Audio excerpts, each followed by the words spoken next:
Hey guys, how you doing? Coach Keon here, also known as Mr. Finance, your favorite financial educator and business coach. And today I have a pop quiz for you.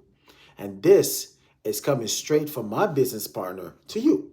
And her name is Rafina Bodley. She's actually a great financial educator out there in the New York area. Now, I want to ask you guys a question. Where can you put your money and receive growth, safety, protection, and tax advantages? Now, let me be exact. Let me be a little bit more precise. Where can you put your money where you can get growth potential with compounding interest? Where else can you put your money where you can get safety, where they guarantee to never lose money?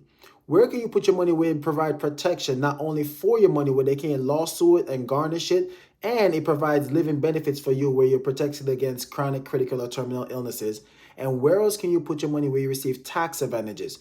Where you get tax-free money when you need it on upon withdrawal, you pay no capital gains tax, and then importantly, you don't have to worry about going through probate for your family. They can receive your money without paying any estate tax or go to any probate court. Where else can you put your money and receive all four of those things in one area? And let me give you a hint. It's not your 401k. But comment below. Let me know.